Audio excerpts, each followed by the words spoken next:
So, Epic the Musical just ended, and I am utterly devastated. I know I promised a video like a month ago, but school got me so off track, and I'm really, really sorry about that. But this video coming back will be me talking about Epic the Musical and how much I love it. And if you haven't heard of it, you should definitely go listen to it. There will be a link to the full soundtrack in the description, so please listen to it if you haven't. There will be spoilers in this video, so I do recommend you listen to it beforehand. But if you have listened to it and you are an avid fan, feel free to just stay. Epic the Musical, if you are unaware, is a musical concept that Jorge Rivera Herranz and a wonderful group of people have put together. They've been working on it for I think about 5, maybe 6 years. I'm not very sure. I'm pretty sure it started in 2019. So yeah, don't quote me on that. I'm not very sure. The story follows that of the Odyssey, obviously changed to be more entertaining in a musical format. There are 9 parts or sagas that make it up, and I'll be talking about each one in order. There will be a brief summary of each saga, and then it will lead into me ranting about each one, and at the end I'll give the ultimate rant to sum it all up. So let's get started, because I think this is going to be a long video. While this video is going on, there will be speed paints of Odyssey or Epic the Musical based drawings in the background for videos for social media posts that I've made in the past, so feel free to just enjoy those too, because I have worked I think a total of maybe 60 hours of like Epic the Musical things, so do not worry. I come prepared, you know? I would also like to add on that as the video progresses and I talk about a separate saga and a different saga each time, the saga's cover art will be shown on screen along with the name of the song that is being discussed at that exact moment underneath it. So do not worry if you get lost or confused. Each song will be listed and each saga will also be shown, so don't worry about that. First off is the Troy Saga. The story starts off right when Odysseus leads his men against the Trojans with the Trojan horse. While in the battle, Odysseus has a vision of being killed by what is explained by Zeus as Hector's grown son. This prophecy can be stopped, but it would force Odysseus to kill Hector's currently infant son. Odysseus does end up killing the boy, dropping it from a wall. Following this, we are pushed forward to when Odysseus and his 600 men are on their way back to Ithaca. Eurylochus brings up the lack of supplies, which leads to Polites seeing an island. Eurylochus wants to ambush the island, but Odysseus convinces him to let Polites to be the only one to go with him to this island. When Odysseus and Polites explore, they meet the Lotus Eaters. Being scared and paranoid, Odysseus threatens to attack, but Polites calms him and kindly talks to the Lotus Eaters, who then give them directions to a certain island to find food. The last song of the saga goes into Athena and Odysseus' relationship, talking about how Odysseus beat Athena's board challenge when he was younger, winning her favor in the process. The Troy Saga, honestly, in my opinion, has to be one of the most underappreciated sagas in this whole musical. I think that because it was the beginning, a lot of people tend to forget about it, but it's just such a memorable beginning to a story that it has to be talked about more.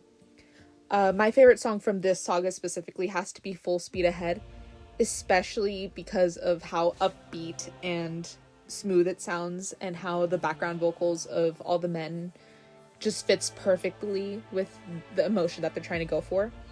But if I were to say which is my favorite line or lyric from this whole saga, it would have to be from The Horse and the Infant, where Zeus at the end drops the line, "The blood on your hands is something you won't lose. All you can choose is whose." And that line, to be honest, when I first heard it, just in general, I think I felt my heart drop, because it was just such a deep and psychologically impacting line that every single time that I listen to the music, I have to sing that line specifically. Next is the Cyclops Saga. After following the directions of the Lotus Eaters, Odysseus and a group of his men go into a large cave and are met by a huge herd of sheep. After killing one of them, from the shadows, the Cyclops Polyphemus appeared. Odysseus and his men were caught off guard, but then tried being friendly. Odysseus tries to reason with Polyphemus, giving a barrel of wine. The Cyclops asks his name, and Odysseus replied with nobody. Polyphemus then starts attacking the men, to which they obviously fight back. Unfortunately, Polites and a bunch of the group is lost to the hands of the Cyclops. After killing a few men, Polyphemus passed out in front of the cave entrance, having been knocked out by the wine, which was spiked with lotus fruit.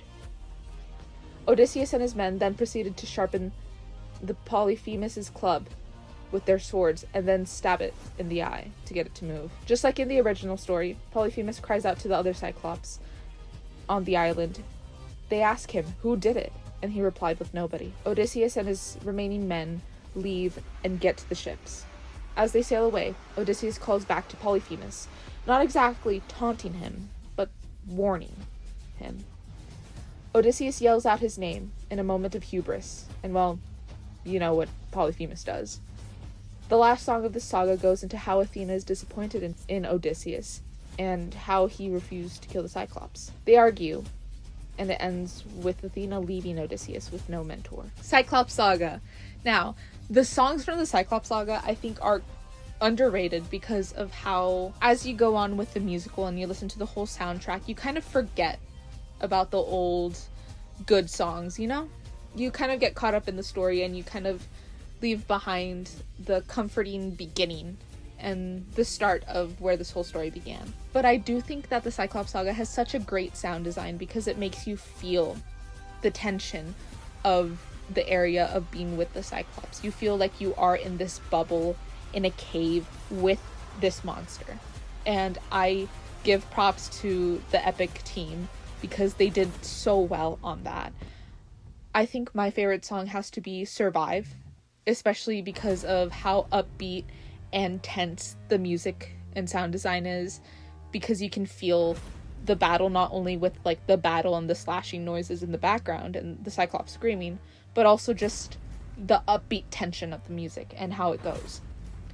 I think my favorite set of lyrics, like I said in the past saga, I had a favorite set of lyrics. My favorite set of lyrics in this one has to be the ending where Odysseus basically monologues, screaming at the Cyclops as to why he shouldn't kill any more people. And it was just a really nice climatic ending to that moment that I feel I just have to sing along every time that comes up. It's just so tense that you want to give into that character of being angry but desperate and sad because you just lost a friend in front of your own eyes. So that's why I like the Cyclops Saga. So on to the next saga. Now for the Ocean Saga. After the whole Cyclops incident, Odysseus and his men are met with a terrible storm as they sail toward Ithaca. As they attempt to sail this dangerous sea, Odysseus catches a glimpse of an island in the sky, knowing that this land belonged to the sky god Aeolus. He has his men shoot harpoons to have the ships latch onto the sky island. Eurylochus shows concern, warning Odysseus about the dangers of playing with the gods, the other men agreeing with this sentiment.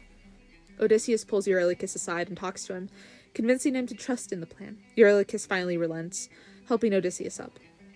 Once he's up in the sky, Odysseus is met with Aeolus. He asks the god for help, which Aeolus agrees, only if he played a game. Odysseus gives in and receives a bag with the windstorms, being warned that if the bag was opened, the storm would be released and he wouldn't get home. Odysseus goes back down, now without some of Aeolus's henchmen spreading the rumor that there is treasure in the bag. Odysseus denies this, but the men are overcome with curiosity. 9 days pass, and Odysseus tries to protect the bag, not having slept the whole time. Unfortunately, he nods off for a moment, dreaming of his wife and his son, but that gave the men enough time to open the bag. The storm being released leads to them being pushed away from Ithaca. Odysseus and Eurylochus are able to close the bag, some of the storm still inside, but are met with something else. Poseidon. After the Cyclops called for his father's help, Poseidon had been looking for Odysseus to strike back. Odysseus begs the god to spare them, explaining how they didn't mean to attack the Cyclops, for they were only defending themselves. Poseidon didn't listen, and wipes out Odysseus' men, only leaving 43. Right as Poseidon was going to finish them off, Odysseus opens the bag and pushes them away from the god, leading to a clean, escape. I really love the Ocean Saga. I think it's one of my top favorites out of the whole musical, but it's so well written and has such well sound design and everything. When they're sailing in the ocean, the waves and everything fit in perfectly with the music. And whenever Odysseus goes up to see Aeolus in the land of in the Sky Island, or whatever it's called, I don't remember. I'm not sure if it has a name in the mythos, but the Sky Island has such a good sound design for the background. It's airy and soft, and then the transition to airy and soft back down to the ocean is very distinct, and I really, really like that.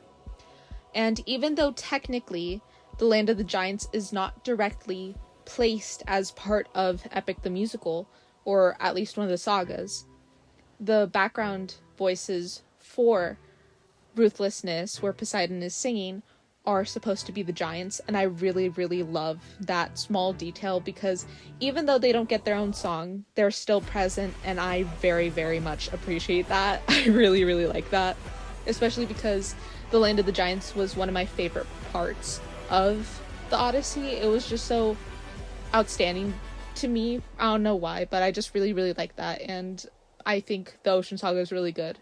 So yeah, let's go on to the next saga. Now is this— oh my gosh, my cat just jumped onto my tablet.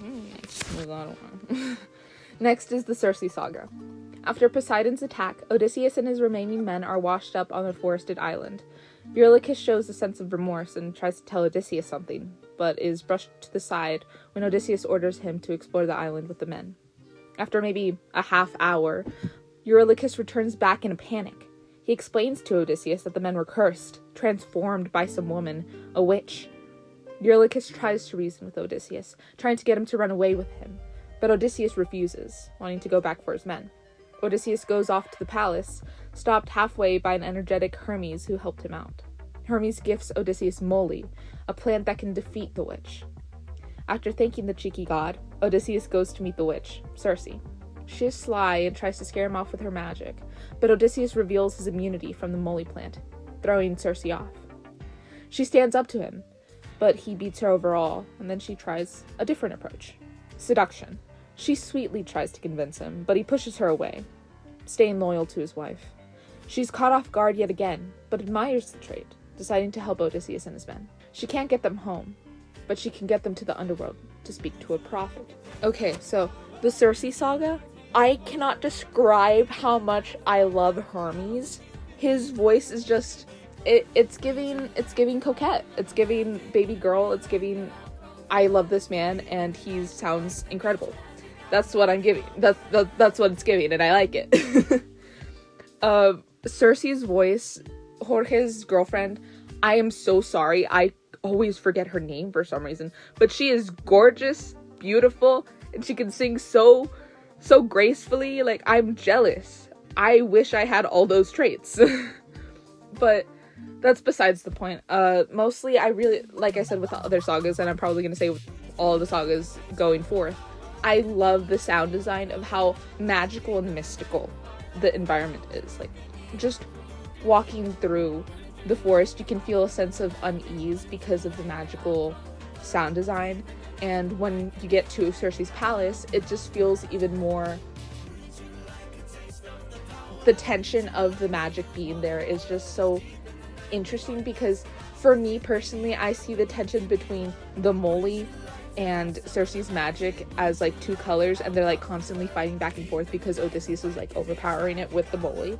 And I think it is very incredible. That might just be me being autistic and thinking up random things, but I love this, and it's just— I love the Circe Saga. My favorite song would have to be why did I space it for some reason? Oh, my throat hurts now. Excuse me. Would have to be Wouldn't You Like, because of Hermes. But if I were to say which one of like the set of lyrics I really liked, it would be probably Circe's lyrics at the end of There Are Other Ways. Not the very end, but when she's talking about the prophet, that's like that set of lines. Let me see if I can find it. Here it is. Maybe one day the world will need a puppeteer no more. That line is the one line from this whole saga that I really, really like. And yeah, I just really like the Circe Saga. Would I call it my favorite? No, I'm pretty sure my favorite is either the Underworld Saga or the Wisdom Saga, but we're getting there. The Underworld Saga. After Circe is able to get them to the underworld, Odysseus and his men sail through a river of souls, searching for this odd dead prophet. As they sail, they are tormented by the spirits of the 558 men who died under Odysseus' command. Soon after, Odysseus is reminded about the infant that he killed, but Polites' spirit moves past, bringing a tear to Odysseus' eye. But then a voice is heard. Odysseus turns and sees his mother, her spirit. He soon realizes that she died while he was in Troy, and she died waiting for him. He's overtaken with grief, but pushes forward until they find the prophet. Tiresias. I'm so sorry if I mispronounced this. I am not good at... One second, actually. Let me find how you pronounce it. Tiresias. I was close. Let me say that. I was close. Anyways, let's get back to reading this. Tiresias, the prophet, speaks of a small prophecy for Odysseus, acknowledging that he is the only one who can give the warrior answers. As they speak, Tiresias drops the bombshell that there was a man who would be by his wife's side, a murderous and crazed man, enraging Odysseus. Tiresias simply leaves, no other words given. Odysseus is left in shock, not understanding how, after all this time, he is still forced to suffer. He then concludes that he'll do anything to get home, even if he had to become that monster of a man Tiresias spoke about. I cannot excuse me there.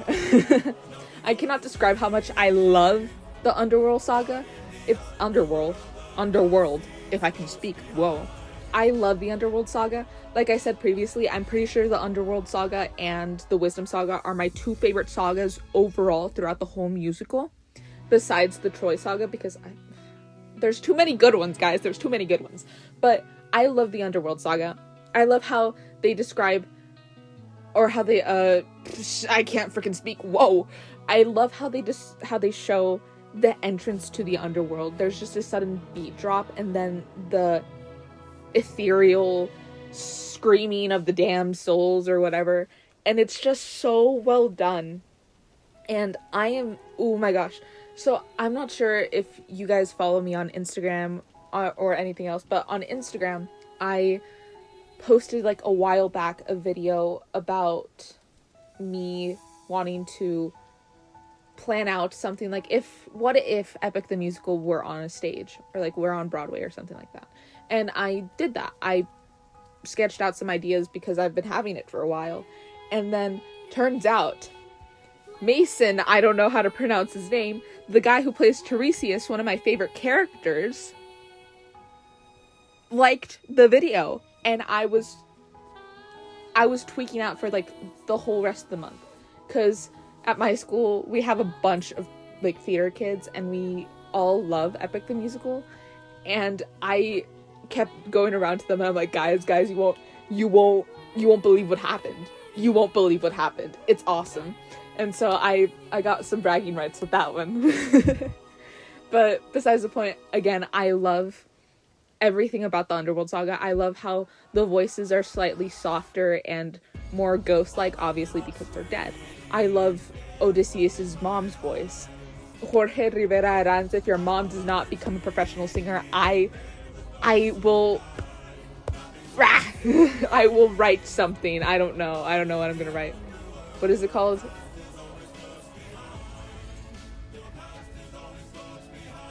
What is it called? Anyways, ignore that.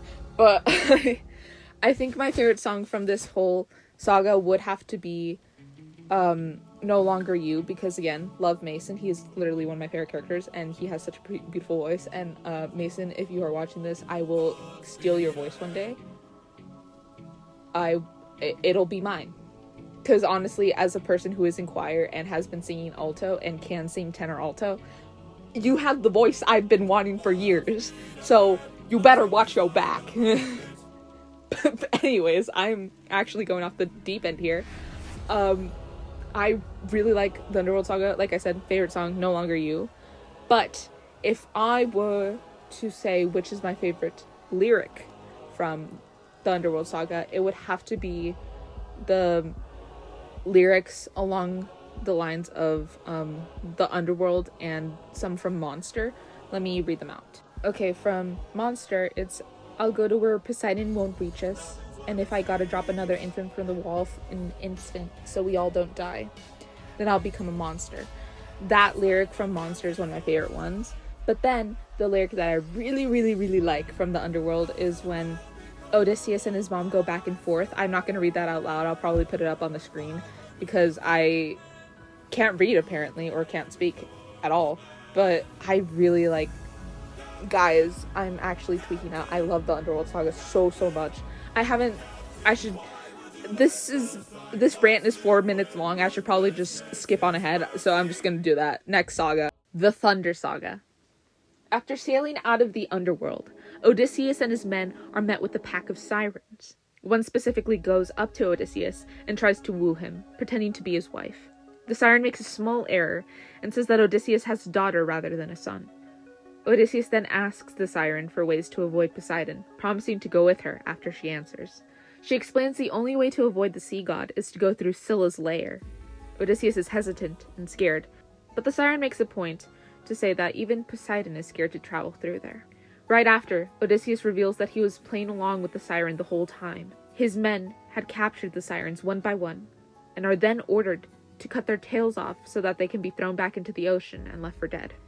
This is the first change that is noticeable in Odysseus' behavior, understanding that he will now do anything to get home. After leaving the sirens to drown, they sail off to Scylla's domain. At this moment, Eurylochus reveals to Odysseus that he was the one who opened the windbag. Odysseus is shocked and confused. His right-hand man had betrayed him.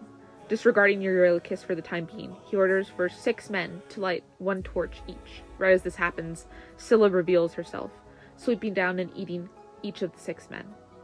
With this, the rest of the crew is able to leave, sailing past Scylla. Eurylochus is shocked, yells at Odysseus for his terrible sacrifice. Eurylochus pulls the mutiny card, and the rest of the crew joins in. They attack Odysseus, knocking him out. When Odysseus comes to, Eurylochus and the men had landed on an island filled with... When Odysseus comes to, Eurylochus and the men had landed on an island filled with cows. There, in the center of it all, is a large gold statue of the sun god. The men were starving, and the cows were the only thing around. Odysseus tries to get them to change their minds, but their minds were lost to hunger. So, Eurylochus strikes, killing a cow. But it didn't die. They were immortal cows, the friends of the sun god. Odysseus forces all of the men to run back to the ship, getting them to start rowing away. But a thunderstorm strikes. Zeus has come. Odysseus pleads, explaining that his men didn't mean to, for they didn't know that Odysseus pleads, explaining that his men didn't mean to, for they didn't know about the cows and their meaning. Zeus mocks him and demands for Odysseus to choose who should live, the crew or himself. The captain is struck with grief, but comes to a conclusion. He has to see his wife again. And the crew is killed, leaving Odysseus stranded in the middle of the ocean. I have to say, the Thunder Saga is so well done. I actually really enjoy listening to it. I have a friend whose favorite song has to be Suffering, and she always tells me like small little facts about this, specifically Suffering, like how when the siren is singing and acting as Penelope, turns out that the instrumental for Penelope's song, or background song, or how I like to call them their theme song, kind of. Penelope's theme song is played in a different instrument, and I'm pretty sure key, than the original Penelope, because it's showing that it's not actually Penelope singing. And I thank my friend for that little fact, because that's actually really cool, because I've always enjoyed how each character has their own like mini theme, and it brings me joy knowing that they used it in such a way. To be honest, I really enjoy how they portrayed all of this. It's very well done. I think that my favorite song from this saga has to be Scylla. Not only because I know all the lyrics to it and sing to it all the time, and every time my friends and I sing Scylla, I always sing Scylla's parts. It's not that, but because I just really like the rasps of the person who played Scylla, which is KJ Barkshauser. I'm not sure if that is true. I am sorry. I'm really bad at pronouncing things, and if I get that wrong, I'm very sorry. But I really love Scylla. Like I said previously, I will state like my favorite lyric, and I'm pretty sure my favorite lyric is from Mutiny. Let me see if I can find it real quick. Well, I wouldn't say favorite lyric. I would say favorite section of lyrics. When Odysseus and Eurylochus go back and forth. I can't speak. When Odysseus and Eurylochus go back and forth, but then it switches to all of the men and Odysseus go back and forth. I really like that. For some reason, I love when there's more people singing along to that. It's like, it gives off the Hamilton vibe as to, you know, how Lin-Manuel always writes a lot of people like singing over each other. I've always loved that type of layout for musicals and stuff. It just brings me joy. So it kind of gave off that, and it made me happy. So, on to the next saga. Wisdom Saga. Now we move back in time for a moment, finding Telemachus in his room. He dreams of being able to see his father, to meet him at the very least. He dreams of being a hero, being strong and being able to defend himself from the 108 suitors who try to get to his mother. That's when Antinous and the suitors walk up to him, just to tease him. Telemachus stands up for his mother, which lands him in a sparring match against Antinous. During this fight, Athena shows up and helps him. She gives him the ability to move faster and to be able to fight, but still gets himself hurt for pushing a little too hard. Telemachus thanks Athena, immediately being friendly. She has a moment of realization that Odysseus was the same when she was still his mentor, and has an emotional recoil, pushed to search for him. She finds him on Calypso's island, taking into account that he's spent 7 years stuck on it. Calypso has been trying to get Odysseus to love her. Well, he's been mentally gone for the past 7 years, stuck in the broken mind of a man who has lost all of his close friends, his mother, and seemingly the chance of seeing his wife and son again. Athena sees this and immediately plans something. She goes to her father, Zeus, and asks for him to help Odysseus. Zeus offers to release him, but only if Athena plays a game. She must convince a group of gods to agree with her, and she'll win. The group consists of Apollo, Hephaestus, Aphrodite, Ares, and Hera. After some serious back and forth, Athena eventually wins.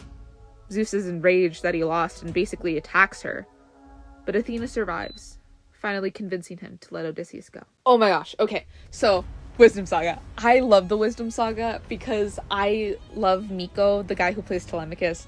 His voice is so pretty, just like Mason. I will steal his voice. If he is watching this, watch your back. I'ma be there. I sneak in the night. Your voice gone the next day. But besides that, I really like the Wisdom Saga. It really shows how Athena's character is coming to realize that maybe she was in the wrong for just a moment. And maybe she shouldn't have left Odysseus behind. So it really shows her evolution of character of wanting to go back to help Odysseus and realizing how much she actually cared for him. But besides that, I really do like the portrayal of Calypso in this. Personally, I grew up with the Roman version where Eucilius basically does sleep with Calypso on purpose. But the original Homer version, Odysseus is kind of forced to at that point. He's too far gone that he doesn't really realize that it's happening. And it's very unfortunate and sad. But I really like how they portray Calypso's character. It's very well done. Turns out the girl who actually plays Calypso, Barbara, actually also liked my video about what if Epic the Musical was staged. And I would like to brag about that for a moment. I'm very happy. But besides that, I really like the Wisdom Saga. God Games, the ending song where all the gods are arguing back and forth, I think it is very well done. I love Ares's, like, entrance. I think it's very Aries, you know? It fits. And I love singing Hera's part every single time. I always liked disco music in certain ways, so it just brought back that nostalgia, and I just love the Wisdom Saga. It's very well done, and Miko is amazing, and he has such a pretty voice, and like I said, I'ma steal it. Watch. On to the next saga. The Vengeance Saga. Calypso is forced to let Odysseus go in an almost victim-blaming way. But once he's off the island, Odysseus is left on his handmade raft, still very much out of it.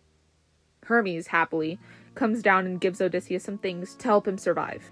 After a bit of explanation, Hermes just ups and leaves. Odysseus soon finds himself met face to face with Charybdis, its whirlpool almost taking him. But he dodges it in time, going around and escaping death. Soon, Odysseus catches a glimpse of his home island. He sees the castle he built, and he feels relief wash over him. But then the water trembles, and his worst nightmare comes true. Poseidon rises from the water, demanding that Odysseus fight him there and now.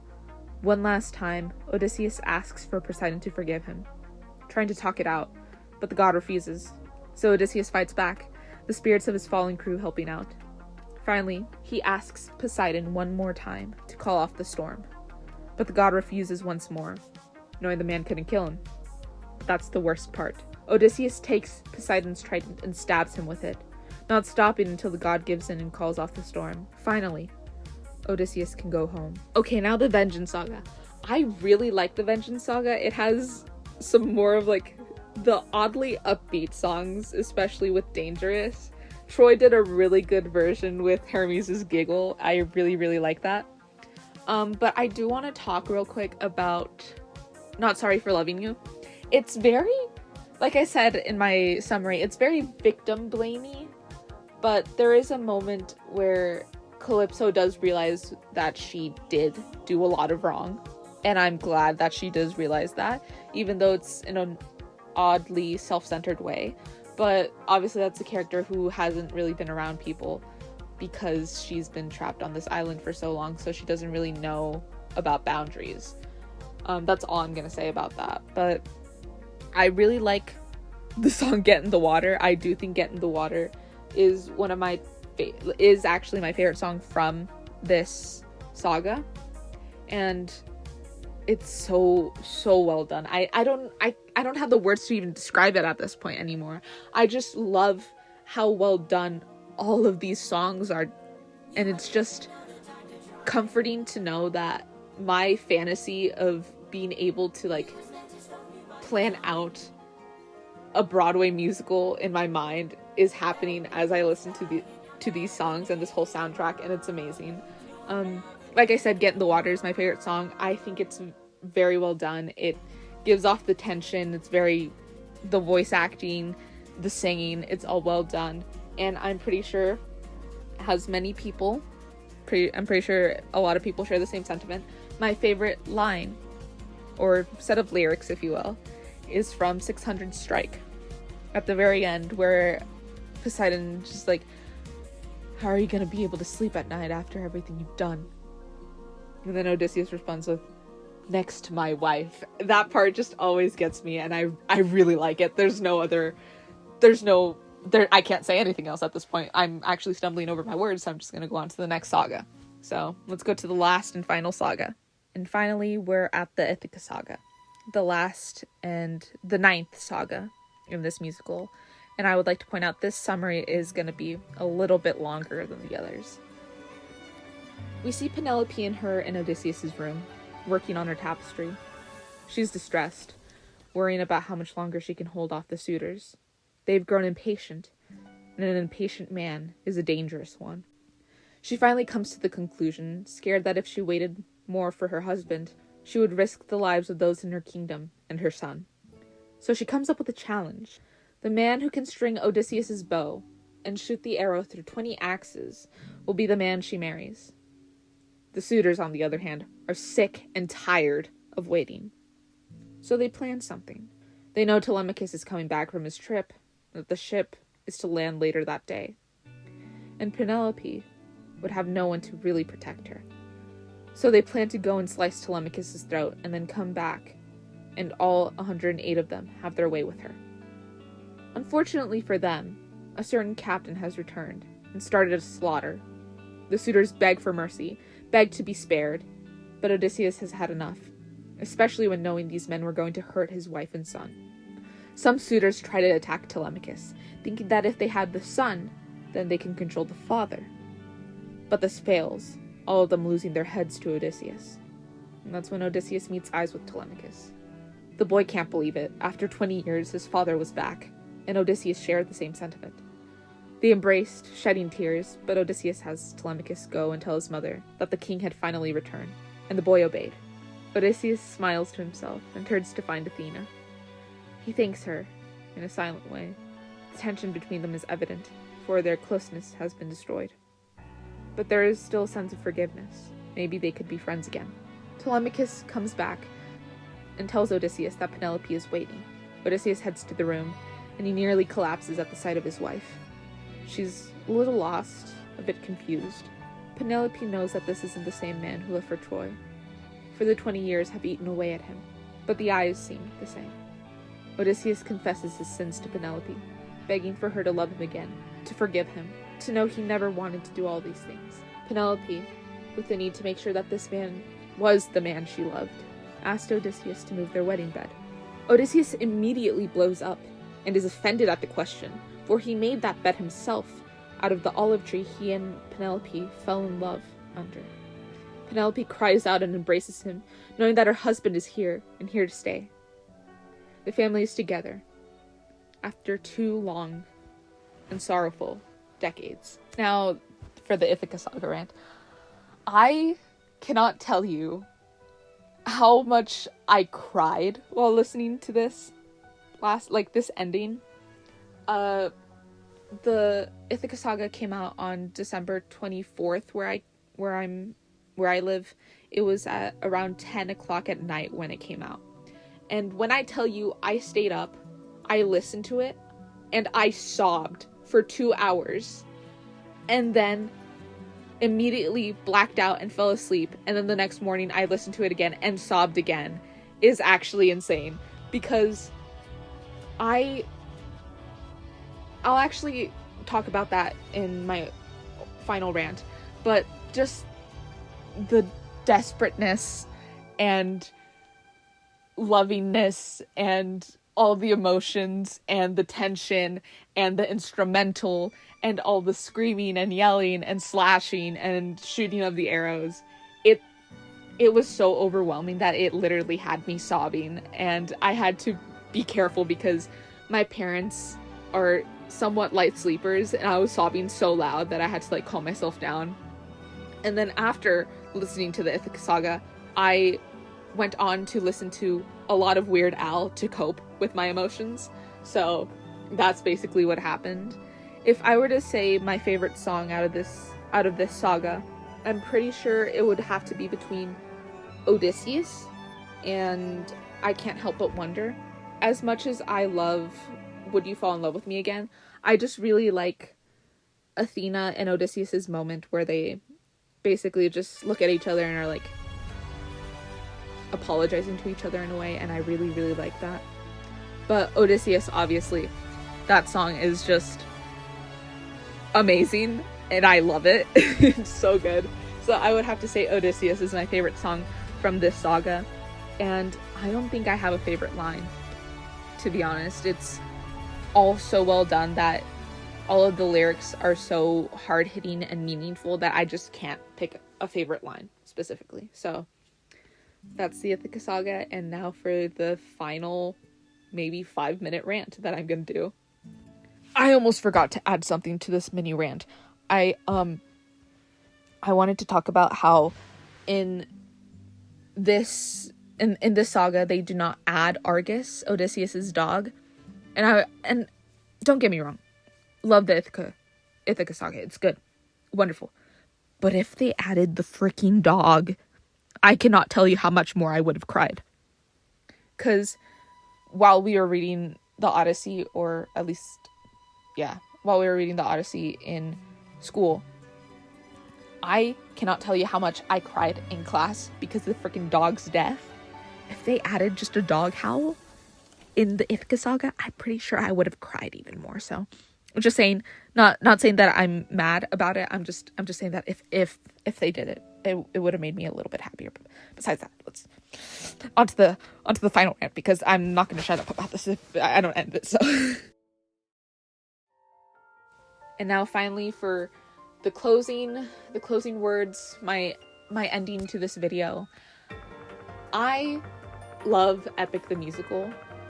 I cannot describe how amazing the journey was. I was a person who listened to it first in 2020, I'm pretty sure.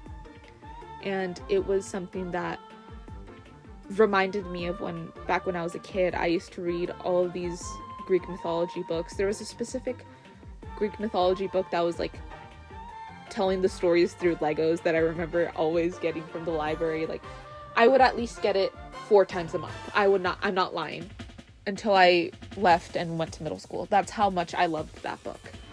It was something that impacted me so much that when I was younger, I dreamed of being one of those Greek heroes, of slaying monsters like them and being able to be a part of that world. It was something that I truly loved, and Epic the Musical only made that fire burn brighter, and it maybe made me make my own OC for Greek mythology. Well, not OC, self-insert, but that's besides the point. That's another story for another day that I'm probably not going to tell. But just like I said, I love Greek mythology, and this was something that, like Hades Town, I love Hades Town. This and Hades Town have just had an impact on me, but that's something. Like I said in my Ithaca rant, it made me sob when it ended, not only because of you get to see these characters finally have their happy ending, but because the journey was over. And to be honest, it kind of felt like redacted at the moment, because you feel like I was here for the whole thing and I enjoyed it, but the best part was the journey through it, because it felt like an odyssey going through it. And I think this musical deserves so much more attention, and I hope Jorge gets the animation movie adaptation or Broadway adaptation that he is wanting, because I will be there and I will love this until the day I die. It's one of those things that will have a lifelong impact on me, and I won't forget about it, because Greek mythos is one of my hyperfixations, and it's never gonna go away. Just like Kirby. The thing still haunts me. It follows me everywhere I go. The little pink puffball. So I know that Greek mythos is going to be something that I'm always going to be able to talk about, and Epic the Musical is something that will help me through that. So another little addition is that I kind of want to talk about the Odyssey, the books, like the actual story. Where I am from, like the town that I live in, we read the Roman version where Odysseus wasn't Odysseus, it was Ulysses, I'm pretty sure, Ulysses.